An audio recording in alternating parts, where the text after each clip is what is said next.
Hello, this is Catherine at I Know I Need to Stop Talking. Hello, lovelies. Look at this. We're back. It's like a second podcast in a row. And it's not just me. I've let Mr I Know I Need to Stop Talking come back. Say hello, Mr I Know I Need to Stop Talking. Hello, and thank you for all the flowers that got sent from last time and the letters. Oh, you claiming those flowers are from my pod listeners? Yeah, sure. The flowers are from the pod. No, but it's nice to be back. Not by popular request, but no one said don't come back.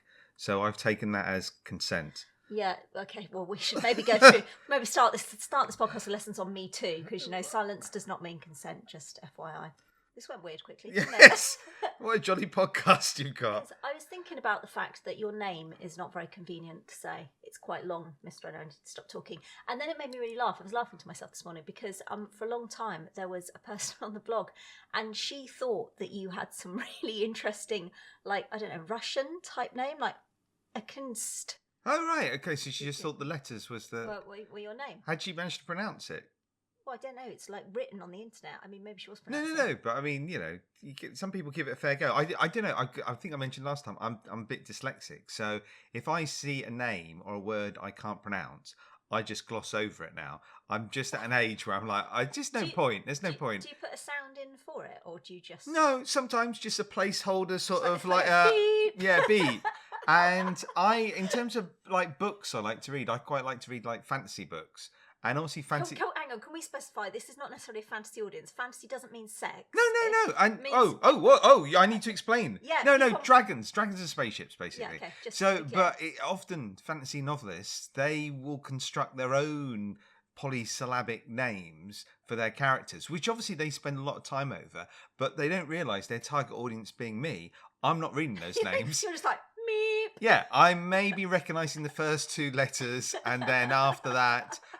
so I recognise the shape of the word when it comes round again, so I know who they're talking about, but I don't know how to pronounce them. Oh, yeah, fantasy authors are dicks. Not all in case any are listening. No. That is a dick move. Like, you could just call your character Brian. You don't have to. But it does mean that if I see a movie like a Lord of the Rings or whatever, the whole movie is a revelation to me, because it's like, oh, Gandalf, or oh, that's how he's called, or oh, Frodo, and I didn't know. Yeah. Welcome to my world with movies. Do you remember the time that we went to see that movie in London? Do you remember that time when we went to see that film?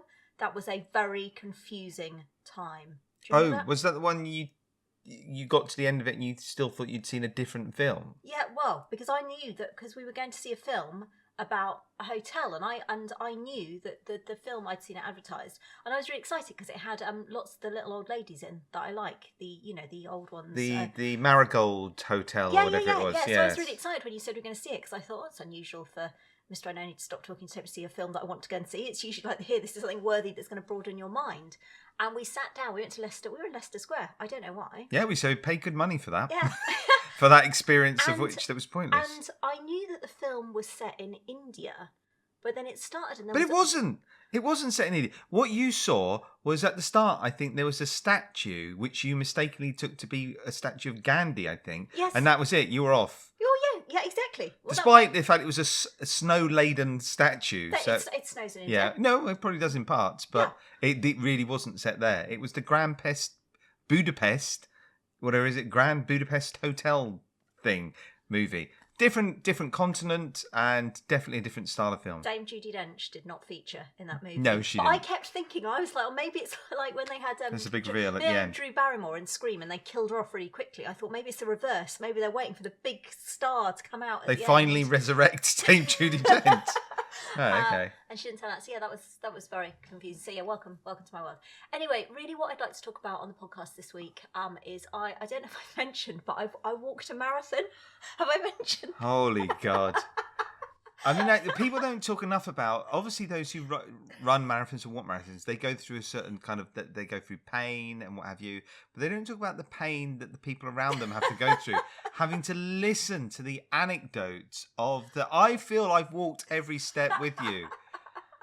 Was it as boring as the reality? Do you know what it was? Okay. It really was. There was like this initial euphoria for about the first 3.5 minutes of, I'm going to walk a marathon, and then it was just pain. It was just non-stop pain. Okay. It was really, really bad. But you didn't want to give up then when the pain kicked in. You kept going. I didn't, but it was interesting, kind of obviously there were 8 of us doing this, 7 of my work colleagues and me. And the party was really split into the 7 of them who were like really like, we can do this. Come on, everybody, let's have some more flapjack. And I got to the point where every time there was because we were doing it on the South Downs and there's lots of hills on the South Downs, and every time another hill appeared, I was like, another fucking hill. Who planned this fucking route? What kind of fucking moron? So I really feel that I was bringing like anger to the marathon. When they do the London Marathon, you don't see many people sort of running and swearing, and yet you can't be alone in suffering. I swore pretty much. I swear a lot generally, but I swore pretty much every step. They all look really smiley and all dressed as like Bob the Builder and stuff when you tune. Well, I think the whole marathon coverage is a lie generally, because you see people happy and smiling running along, but also afterwards you see them all kind of like, all doing like little victory laps and stuff. I mean, a victory lap in a marathon. Can you imagine? I'm going around again.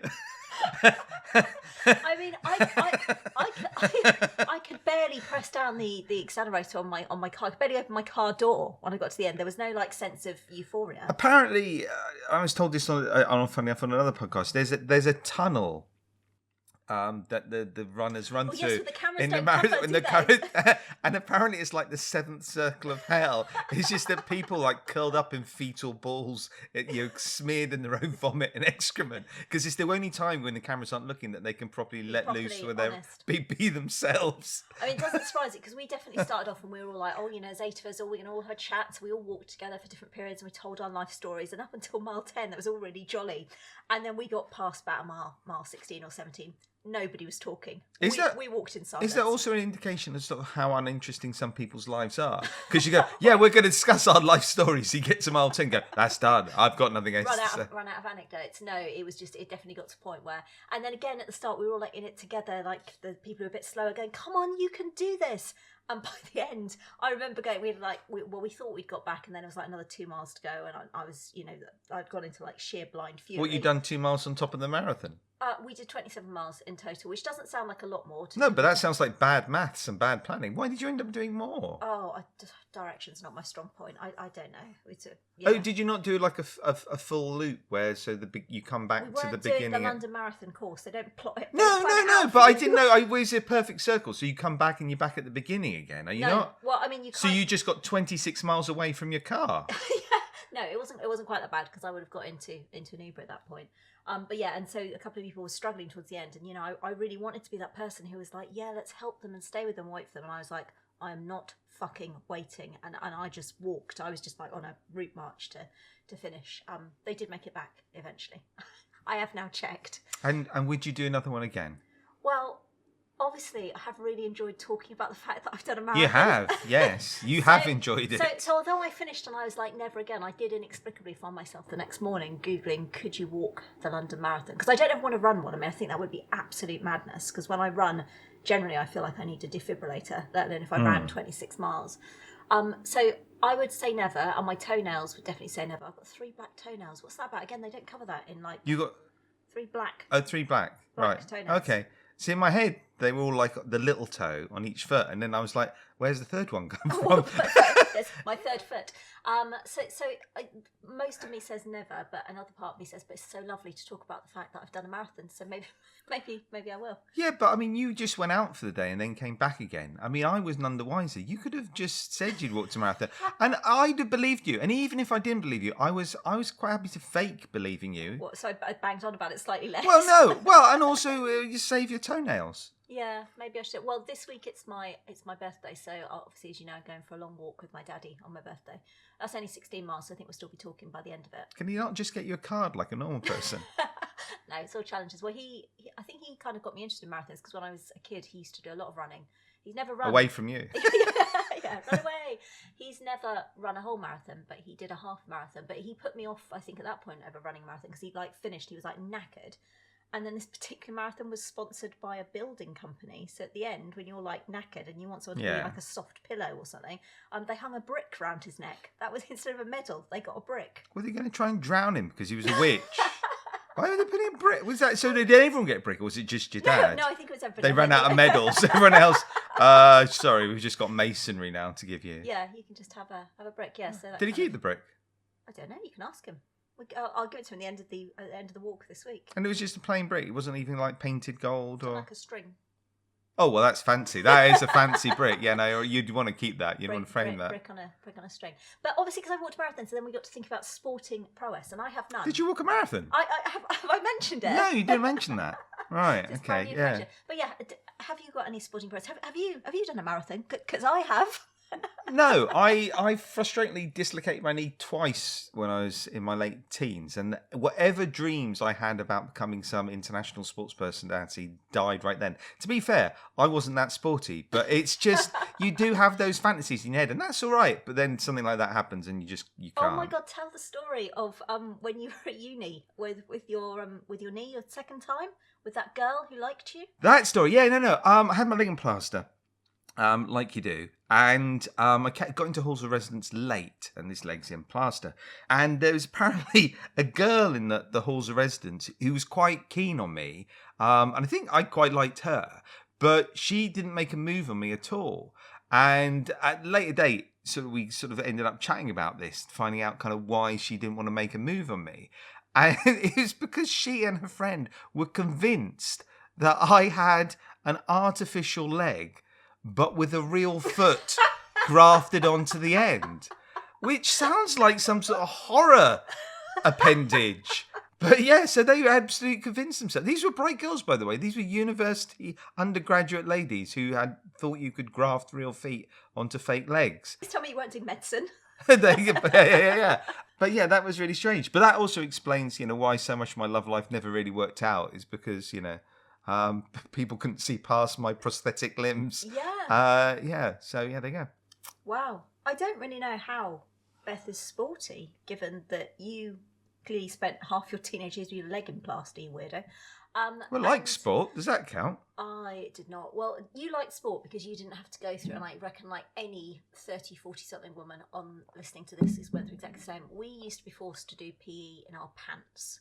Gym knickers were an actual thing, and I'm like, with all this, just your pants. Obviously not just your Well, pants. no. I say, you say no. When I was young, if you forgot your kit, you did PE in just your pants. You're a boy. It's different. You haven't got boobs. Of course, you can just do PE in your pants. You can't Don't justify the stuff we went through in the 1970s. Doing cross country in just your pants. Yeah.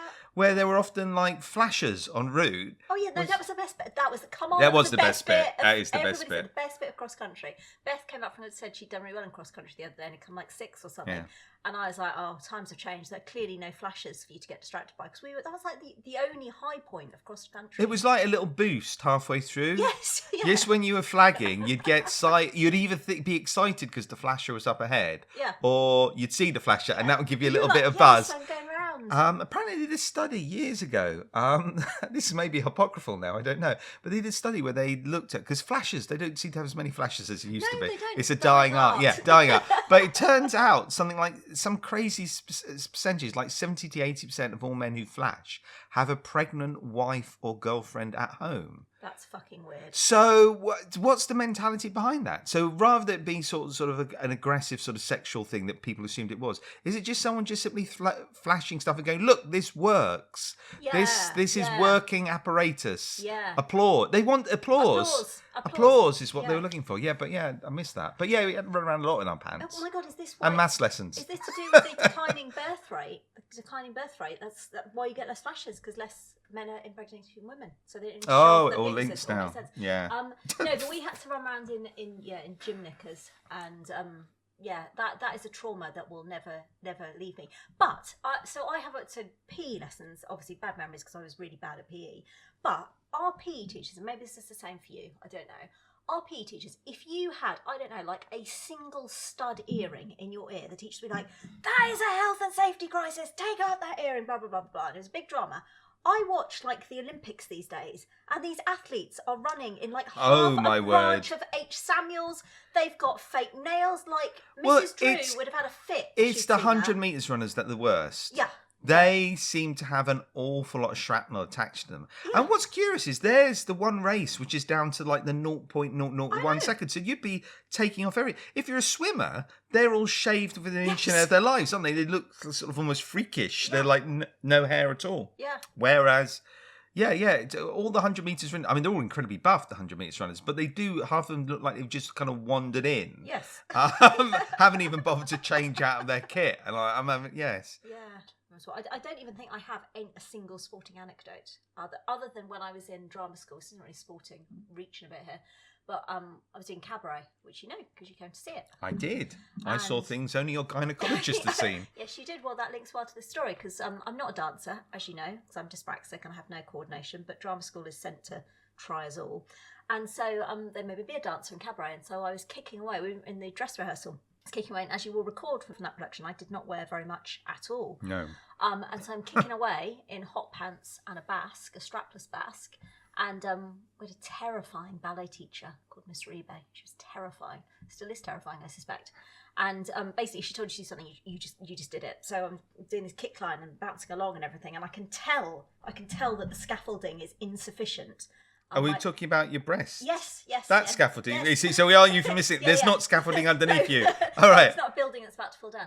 And I could tell that it was, but I could also, I could see her eyes in the mirror. She was watching me. I was really scared. So I was just like, okay, I've got to keep doing it. And sure enough, kicking. And suddenly my boobs just made this leap for freedom and leapt out of my basque. And she screamed at me. She went, Catherine, keep going. And I went, oh, all right. And so I did the rest of like a 90-second kick line, probably another 70 seconds, just with my boobs, which actually back then, because I was like 21, was all right. These days, I'd have like taken out half the class. There'd be black eyes literally all over the shop. But that's about as sporting prowess as I get. That's not a sporting anecdote at all. That's as sporty as I get, mate. No, that's as sporty. I've got one anecdote from when I was younger. And the thing is, I've heard someone else tell this anecdote, a comedian guy called John Oliver. And he's told a very similar anecdote, but I'm older than him, and I can tell you this happened to me first. Was he there? Was he? No, I'm just saying, if anyone hears a story that he tells that's slightly similar, I think I can possibly sue him for this. No, it was again, it was sports day. So sports day is great because it's a good leveler. So if you're incredibly sporty, you put in for some really good events, and if you're not that sporty, you put in for some sort of follow. I think I held a flag. Yeah. Spoon and leg race, whatever it happens to be. Anywho, I got put on the 100-meter dash. You're going, that sounds really good. And I think when I heard about it first, I was like, I'm excited. I'm down for the 100 meters. But it was on a space hopper. Oh. Which is not my method of travel at the best of times. No. But I'm up for it. So I'm going to enter into the spirit of this thing. I'm on this space hopper and I'm bouncing along. And I think I'm making pretty good speed because the whole school is out there and they're all cheering me along. They're really excited. I've never actually had that kind of positive affirmation. So nice. It's a beautiful thing. Think Chariots of Fire, but sort of, that's so lovely. Yeah, with like kind of Mr Blobby's kind of element to it. Yeah. Anyway, they're cheering, and then I get this suspicion in my mind that they're cheering a little bit too much, and there's perhaps a little bit more laughter in the crowd than what I was anticipating. I know I'm a space hopper, but it's not that funny. And then I feel a cool breeze, and what I realise is, again, you have to remember what shorts were like in the late 1970s, early 1980s. They were very short. Shorts were, they were short shorts. And my genitals had decided to roam free, much like your breasts in this regard. There is. And they were jiggling along on the side of the space hopper. And the trouble is, I'm halfway through the race and I'm in the top 3. So I don't want to lose. So you just keep going. I didn't need a dance teacher on the side to tell me to keep going. I had that dedication. Did you win? I honestly can't remember. I think when I went through the finishing line, I think then there's just an overwhelming sense of regret and sadness, and that I would never find a wife. I think that hit me all in one big kind of. Yeah. So winning the race would have been sort of second to 32. And no, I must have. Well, saying that, I think I was steaming about like 13, 14. Oh, God. So things were developing. Oh, God. Yeah, no, it wasn't. That's horrific. Well, shut up. Just because you've got inside knowledge. That is, I'd have to leave. So I think John Oliver tells a similar story, but for him, I think he was running in a legit race and something popped out. So I've got a space hopper in mind. So by definition, mine is the funniest story. Well, you already look like a twat, and then you really look like a twat. well, so what you're saying in the grand scheme of things is that you and me could have been much more embarrassing yesterday at Beth's match than we actually were. So we're in massive trouble with Beth. In fact, Beth wouldn't talk to us after her match yesterday. Yeah, I didn't know what it was to begin with because I just assumed we'd been well behaved, but it turns out not. I mean, I think as like a teenager, you can be embarrassed by your parents doing pretty much anything. But our crime yesterday was that we'd stood on the wrong side of the pitch, too far away. Yeah, no, it wasn't that. We'd snogged at some point, and that's We no. snogged. All right. It We was snogged. it was a brief, chaste kiss, a peck on the But in lips. Beth's world, we were like basically ripping each other's clothes off Yes. and like rolling down the hill. I will say, like, I was nearly pushed into deep water yesterday. Oh, because we were on a little like a little hill thing, which then there was a nice, it was a gentle incline It was a hill. that went into like a little gentle little river thing, and Gentle river. It was filled with stagnant water. all right, it's filled with stagnant water, but I said, and again, I didn't do it as a surprise or anything. I said, what a good idea if I was to shove you out and you would roll down into it. And I was just saying, all right, you'd be angry, Yes. but we'd have a memory, No. we'd have an anecdote, No. and that would be... No. Also, there's the other thing, there were footballs floating in the water that had been kicked over from Like the game. multi-purpose. So you could have got... There was about 60 quid's worth of footballs. No. So all right, you're in the water, you're angry with your husband, but think, we could be 60 quid up if you just use that anger to... You would have needed that 60 quid to get a taxi home from the location where we were had you pushed me into that stagnant water. Oh, come on. Yeah, so sports is not really my thing. But I have made 2 birthday cakes this week, as well as walking a marathon. Did I tell you that I walked a marathon? I've made two birthday cakes, which these guys were really nice about. Very nice about my birthday cakes. Even Beth's 1 year closer to being a stripper cake. They liked it. Yeah, so proud.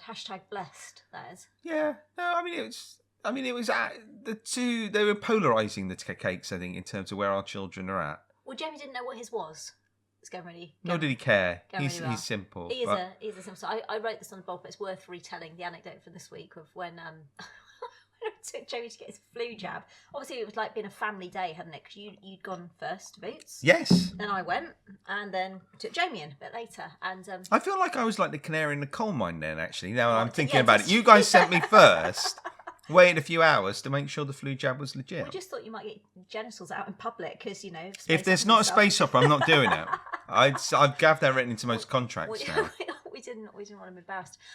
Yeah, so we were sitting there, and obviously Jamie's 17 now. So my inclination, as you know, is to still do everything for him. But at some point, he has to learn to like use a knife and fork. So I said to him, fill in your own form.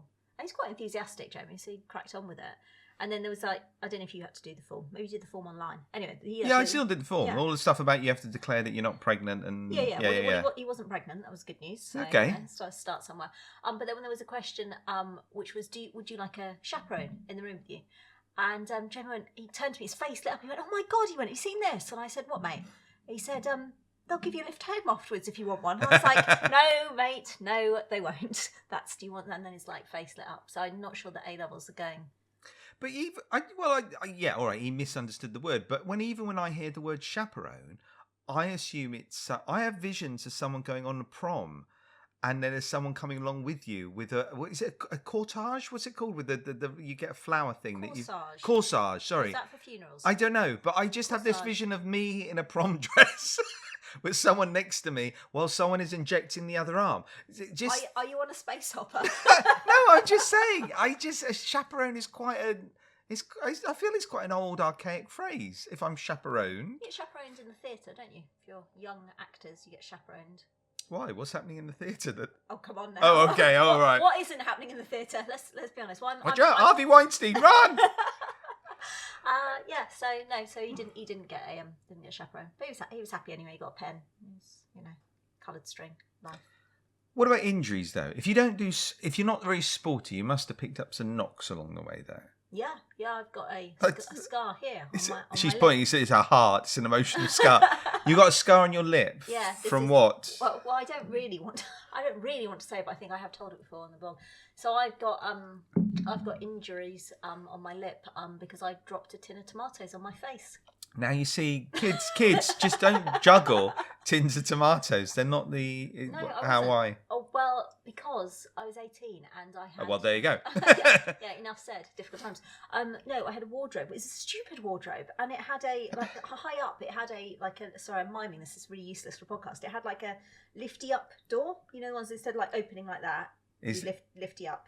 And that was special for tin tomatoes, was it? No. Because every 18-year-old girl I've ever known has always had a big stash of tin tomatoes in the... Actually, this is sporting related. It was a sporting injury because on top of the wardrobe, Yeah. I had 2 cans of tomatoes. Well, we've established this. Yeah, from where I'd been like lifting them to build my guns. They didn't build my guns, but regardless. And anyway, so as I lifted up the thing, they rolled onto the top of the slidey uppy cupboardy door thing. So when I flapped it back down, they fell 1, 2 onto my face. You hit by both? Yeah. See, most people after being hit by the one would move there. It was coming straight at me. It was like Sharknado. You can't like fight these things. You just have to like Right. firm it. And it was Easter Sunday, and my mum made me go and sit in A&E for 4 hours, only for them to say to me, "You've been hit by a tin of tomatoes. There's nothing we can do." For Now, I'm just asking the question. You see, you've got these two. You've chosen tin tomatoes as your, fitness tool of choice. Yeah. Again, other people would go for other things. Yeah. Now, again, a lot of people would put them when they finish with them doing their workout. They'd like put them under their bed, but you put them right at the top under sort of your wardrobe. Was it shame? Was it shame? Why up there? Why would you put I don't know. There's literally no logic as to why we put them up Or there is at that all. where they keep them in the kitchen? Yes, Is yes, it is. I must put these away up here. No, you fucking moron. So if you're using dumbbells in the kitchen, you put them in like freezer compartments because Yes. you go, that's where. Yeah, okay, yeah. Yeah. No, so that's my sporting injury. That's as far as it goes. I think that's my peak. Oh no, I did also tear all the ligaments in my foot through a sporting injury, which was caused by running in wildly unsuitable shoes and falling off the curb. How unsuitable were the shoes? Oh, really unsuitable. They were. Were they flippers? They were teal satin platform sandals. Like everything about that screams unstable. Everything about that sentence I don't understand. You said 3 words, I don't. So we've established that you can't spell Gandalf. So Yeah. on that basis, no, they were. I mean, they're beautiful shoes, really beautiful shoes, but they But were death traps. Oh my god, absolutely. And so I was basically, ironically, I was running because I was lazy and wanted to lift with my friend who was just coming around the corner with his dad in the car. So I was running over to them, thinking that I was probably looking quite cool in my cool shoes. Yeah. Plummeted onto my face. And then you try and start it out, don't you? If you get an injury in front of other people, you start it out. It's like, but a flesh wound, and secretly I'm thinking this is bad. And that night, all the cast photos were getting taken. So there's a photo of me in the rehearsal hall sitting on the floor with my withered foot like underneath me. I'm like with this clenched grimace of pain. And then the next morning I couldn't go down the stairs. And my mum did what mums are supposed to do, which is like, well, your foot's still attached, I'm sure you're fine. But I did have to go to hospital. It was quite badly injured. See, you'd have done better to strap the cans of tin tomatoes on your feet and use those as rudimentary shoes. No, because that girl that you met at university would have thought that it was a real can of tomatoes attached. I literally, please let us all hope she's not become a doctor. Well, yeah, no, it's just odd, that the whole thing. Even now I look back at that and I just wonder how many missed opportunities there were in my life where people just looked at my body and went, well, that's clearly not what it's meant to be. It's just a misshapen Does that explain the tattoo turnip. on your neck? That is tattoo on my neck? That is your biggest sporting injury. Did people know about that then on the blog? No, I don't think most about it because that would be a mean thing to do. Well, that wouldn't stop you. You can tell them about it. You can tell them about the fact that you just got up one morning and decided brush my teeth. I was going to say brush my hair. No, probably not applicable. Brush my beard. Do you brush beards? I think people do, but I haven't got a beard. I mean, I'm literally looking at your face right now with a beard on it. no, this is. Oh my god, this is gaslighting at its finest. I can see your beard on your face. This is just as unshaven. A beard is something substantial. Bullshit. That's a beard. Anyway, That's it. I'm growing a beard. fucking not. See, you know they're different. You know they're different. Anyway, sorry. Tell everybody what was going through your head. What? No, just sometimes you get up in the morning and go off and get a tattoo. That's it. No, literally no person has ever done that ever in the history of mankind ever other than you. Well, I haven't got any tattoos. Well, up until now, and the reason I put it off for so many years is not because I was against the idea of tattoos. It's just Yeah, I know you are. But it's quite a permanent kind of choice. Yes, it is. Yes, it fucking is. And so, you know, you see some people, they've got the name of their wife on them and things. And I'm thinking, well, no, divorces happen and what have you. And people even got like the names of their children on there. And I'm thinking, no, you know, you go off your own kids now and again. Or you get their names changed by Deepold. Oh, how annoying that would be. Once you get a tattoo. Who does that? So I was trying to think of the one thing in my life, the one permanent that's actually been there for me through thick and through thin. They're all And thinking the one that this thing, is going to be a romantic the one story. thing I still genuinely love, and it would be Dungeons and Dragons. Yeah, no, seriously. I started doing Dungeons and Dragons about 10 or 11, and I've enjoyed it ever since. Never let me down. But yeah, so I got a little sort of Dungeons and Dragons-y tattoo done. So yeah, no, that's why. But I thought about it for a while. It wasn't completely spontaneous. The only difference is you think I'm a very spontaneous person because I just get on and do stuff. But actually, I think about it for a long time, but I don't tell anyone, and then I do it.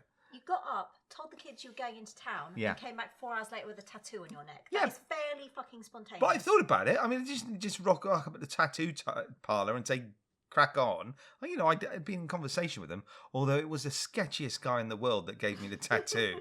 I'd never had a tattoo done before, and I picked a slightly salubrious looking place at the best times. And I get there, and the guy's sitting out the front, sort of, he's smoking on a woodbine, and he's got like heroin needle marks all up and down his arse. And he's like, I'll just get to you in a minute. I just got to finish my cigarette. I'm like, oh. There was not any part of you at that point which was going, run away. No, I think, you know, if you're a guy, once you've committed to a thing, you've just got to do it. You've got to just see it through. But, you know, he was excellent and he did a really good job. And he didn't really hurt either. I thought tattoos hurt, but actually, no, not at all. But yes, that was that was a bit of a leap, I suppose. The hilarious bit is obviously I hate it, but everybody else loves it, really loves it. Particularly the most entertaining one was we went and we had a very, very nice meal as a special treat for Jamie for finishing his GCSEs. We took him to the Fat Duck, which is like a once in a lifetime experience. And we're there in this beautiful restaurant and these lovely surroundings, and all of a sudden our lovely waiter sidles over to you, doesn't he? And he's like, "Oh, sorry, can I just ask, is that Dungeons and Dragons on your neck?" Who even fucking knows? It's the ampersand from Dungeons and Dragons. It doesn't even say Dungeons and Dragons. No. I get people come up to you all the time, and it's really funny because they don't. You often mention tattoos straight away. They just go, "Is it?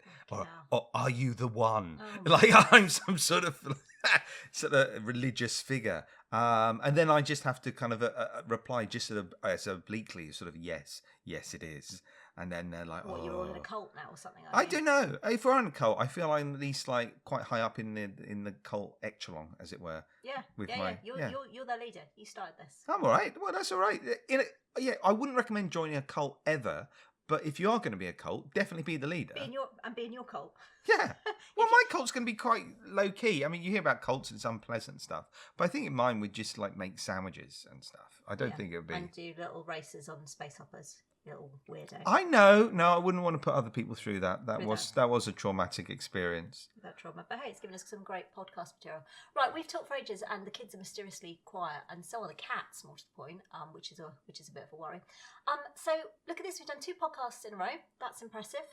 Maybe we'll do a third one in November. I can come back and tell everybody about the 16-mile walk that I'll have done with my daddy between now and then, because I know that is what the podcast listeners... You're regressing then in walks, then you're doing shorter and shorter walks. Yeah, look, I can't do another marathon. Just say but at this rate, another few months on from now, you'll just be walking maybe just a couple of meters. Just be sitting down. So you're sitting, yeah. And then I can join in. Yeah, then you can join in. That's when the relationship really comes into our own. But yes, so thank you for listening. As always, if you've got any feedback, I know, by the way, literally not one single fucking person said, "Oh, can you have a jingle on your podcast?" So your idea that we should have a jingle was wrong and bad. No. What are you doing? No. Get phone in now. No. Get the petition signed. No fucking jingles and no more tattoos on necks. Anarchy. No, I'm not going to do more tattoos on necks. It's bizarre. That's like, one eye. It was what Eddie Izzard says: one eye patch, cool. 2 eye patches, you look like an idiot. So you only have 1 neck tattoo. You're not going crazy with these things. I'm having 0 neck tattoos. Anyway, thank you as always for listening. We will endeavour to come back and do something else in November. Have good weeks. Take care of yourselves, and do not, under any circumstances, get tattoos on your neck or go and race on a space hopper. Lots of love. Bye bye.